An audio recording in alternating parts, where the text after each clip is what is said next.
Black Maid brought breakfast to Old Woman daily. One day, Billionaire arrived at her door. A pregnant maid brings breakfast to a forgotten woman every day. But when a billionaire appears with tears in his eyes, a 30-year secret is revealed. 3 lives connected by one truth. Kindness is never forgotten. Before we dive in, let us know in the comments what time is it and where are you watching from. Let's start. 28-year-old Maya Johnson was 6 months pregnant and exhausted.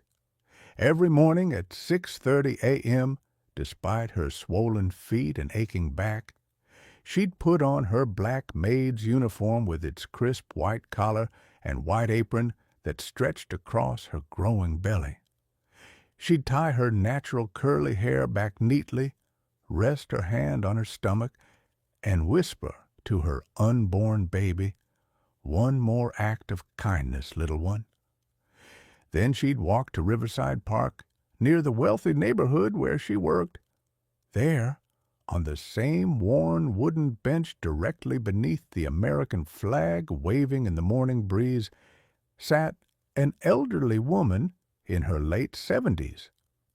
The woman wore tattered brown clothing so worn they looked like rags. Her gray hair was pulled back loosely, and her weathered brown face was marked with deep lines. Her hands, wrinkled, spotted, covered in dirt, trembled constantly. Maya would approach slowly, one hand supporting her pregnant belly, the other holding warm coffee and a breakfast sandwich. "Good morning, Miss Rose," Maya would say softly. Miss Rose would look up with sad eyes. "Maya, child, you shouldn't be doing this, not in your condition. You need to save your money for that baby." "My baby will be fine," Maya would reply gently, placing the warm coffee into those trembling hands. "But you need to eat today." This happened every single morning, rain or shine. Other park-goers judged harshly. "She's pregnant and wasting money on a homeless woman," one jogger whispered. "That's money baby needs." A businessman actually confronted Maya one morning. "You're clearly just a domestic worker, yet you're spending what little money you earn on this?" He gestured dismissively toward Miss Rose. Maya stood up slowly, her hand on her belly, her eyes blazing. "This is a woman named Rose Martinez. She has a name. She has dignity. And yes, I choose to spend my money making sure she knows at least one person sees her as a human being." "You're being irresponsible. What about your child?" "I'm teaching my child," Maya said firmly, rubbing her stomach. "That being human means caring for others even when it's inconvenient. My baby will learn that we don't look away from suffering." The man walked away shaking his head. Miss Rose had heard everything. Tears streamed down her weathered face. "Maya," she whispered, "why? You don't even know me." Maya sat back down. "I know enough. I know you deserve better." "But you're struggling too," Miss Rose protested, looking at Maya's uniform, her pregnancy. "You're about to be a single mother. You need help as much as I do." Maya was quiet, then spoke with conviction. "Miss Rose, I may be tired, I may be broke, I may be scared, but I have a roof over my head tonight. I have hope. If I can bring you breakfast every morning, then I'm not as poor as I think I am." Miss Rose reached out with her trembling hand and placed it gently on Maya's pregnant belly. The baby kicked, and the elderly woman gasped. "A fighter," Miss Rose whispered. "This baby is a fighter just like the mother." What Maya didn't say was the truth of her situation. The baby's father had abandoned her. Her family had disowned her. She was 3 months behind on rent, facing eviction. She was terrified. But every morning, Bringing breakfast to Miss Rose gave her purpose beyond her own fear. Mrs. Whitmore, Maya's employer, had been watching everything with quiet concern. One afternoon, as Maya struggled to clean, Mrs. Whitmore took the supplies from her hands. "Sit down, Maya. We need to talk." Maya's heart sank, thinking if she was being fired, but Mrs. Whitmore sat beside her with tenderness. "I've watched you for 6 months. Every morning, pregnant and exhausted, you bring food to that woman. You arrive late because of it. Yet you never complain. What you're doing is extraordinary." "It doesn't feel extraordinary," Maya said. "It feels like the bare minimum of human decency." "Exactly," Mrs. Whitmore said. "That's what makes you special. Is there a connection between you and this woman?" Maya shook her head. "The first time I saw her, the same week I found out I was pregnant, something in my heart broke open. I looked at her, forgotten and invisible, and thought about this baby growing inside me. I realized Miss Rose is someone's daughter too, maybe someone's mother. She didn't stop being worthy of love just because life destroyed her." Mrs. Whitmore was moved. "You're going to be an incredible mother." But Maya wasn't sure. How could she be when she was about to be homeless? Weeks continued. Maya's pregnancy advanced. Her exhaustion deepened. But still, every morning she brought breakfast to Miss Rose. One morning Miss Rose suddenly cried out, "I'm not okay. I haven't been okay for 15 years. I live on a bench, Maya. You can't save me, but you can save yourself and that baby. Please stop sacrificing for someone who's already lost." Maya wrapped her arms around the frail woman. "You're not lost. Not while I'm here." They clung to each other beneath the American flag.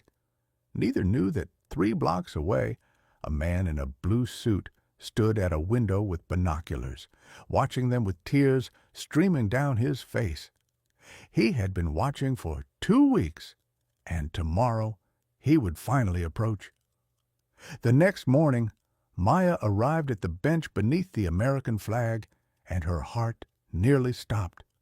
Miss Rose was there, but beside her stood a man in his early 40s, wearing an impeccable blue suit and dark tie. His dark hair was perfectly styled. Both were crying. Maya rushed forward. "Miss Rose, are you okay?"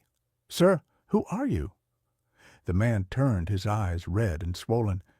"Are you Maya Johnson?" "Yes. Who are you?" "My name is Jonathan Pierce. I'm the CEO of Pierce Industries, and I've been searching for this woman for 15 years. Maya's eyes widened. "What? Why?" Jonathan's face crumpled. "Because 30 years ago, when I was a miserable 12-year-old boy whose parents cared more about money than their son, this woman saved my life." He looked at Miss Rose with devastating love. "My father was a billionaire. We had everything money could buy, but I had nothing that mattered. Then, when I was 12, my father hired a new housekeeper, Rose Martinez." Miss Rose sobbed, and Maya felt the ground shift. "Rose wasn't like the others," Jonathan said, voice breaking. "She asked me how my day was, helped with homework, came to my school events when my parents were too busy. She made me feel like I mattered. For 5 years, she was the only real mother I knew." Tears streamed down his face. "Everything good in me exists because of her." "What happened?" Maya whispered, hand on her belly. Jonathan's expression turned to anguish. "When I was 17, my father's company hit financial trouble. Rose was let go with only 2 weeks' severance after 5 years. I was at boarding school. By the time I came home, she was gone." He looked at Miss Rose with guilt. "I've spent 15 years searching. I hired investigators, searched every database, every shelter. I never stopped looking. He turned to Maya. 2 weeks ago, I was in a meeting in that building and looked out the window. I saw a pregnant woman in a maid's uniform bringing food to a homeless person every day at the same time. It reminded me of Rose. He smiled through tears. So I started watching with binoculars, and then I saw her face. After 15 years, there she was. Miss Rose spoke, voice barely audible. "Jonathan, my boy, I thought I'd never see you again." Jonathan dropped to his knees, taking her trembling, dirty hands. "I'm so sorry. I should have found you sooner." "It wasn't your fault," Rose whispered, touching his face. "I'm not a child any more," Jonathan said strongly. "I'm a billionaire. My father died 5 years ago. Pierce Industries is worth $1.4 billion, and I'm going to make this right." He pulled out an envelope. "Rose, I've purchased a house for you. 3 bedrooms, a garden. The deed is in your name. You'll never sleep on a bench again." Miss Rose shook her head in disbelief. "Jonathan, I can't." "You can and you will. You gave me a home. Now I'm giving you one." He turned to Maya. "And you, a pregnant woman, barely able to pay rent, about to be a single mother. Yet every morning you make sure a homeless stranger doesn't go hungry." He pulled out a second envelope. "This is a check for $500,000. Half for you, half for your baby's future, education, health care, everything." Maya gasped, knees nearly giving out. "Mr. Pierce, I can't accept this. I didn't help Miss Rose for money." "I know.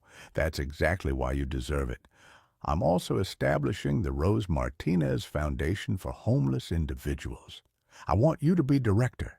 Salary, $200,000 a year. Full benefits. Maternity leave. Everything you need." Maya sobbed, hand on her belly. "Why me?" "Because you have what money can't buy. You have a heart that sees people. You were the only one who stopped." Miss Rose took Maya's hand with one of hers and Jonathan's with the other. "My boy," she whispered, "you became everything I prayed you would be." "Because of you," Jonathan said. Miss Rose looked at Maya. "And you, child, you have a heart that will change the world. That baby is going to be so proud of you." The 3 stood beneath the American flag as the morning sun illuminated them. Maya stood in Miss Rose's garden, her 1-year-old daughter on her hip. The baby, named Rose, giggled and reached for flowers. Inside, Miss Rose, now healthy at 80, was setting the table. Jonathan was in the kitchen, laughing. Sunday dinners, every week, like family. After 1 year, the Rose Martinez Foundation had opened its first shelter, helping hundreds. Maya ran it with baby Rose in the on-site child care, but Maya still went to Riverside Park every morning with her daughter in a stroller, bringing breakfast to whoever sat on that bench, because there was always someone forgotten. One morning, handing coffee to a young man, he asked, "Why do you do this?" Maya smiled, looking at her sleeping daughter. "Because someone cared about me, and that chain of kindness saved 3 lives. Your life can be saved too. You matter. Tomorrow morning, I'll be here again." The young man cried, "I don't even know your name." "My name is Maya, and this is Rose, and we see you." That evening, Jonathan raised his glass.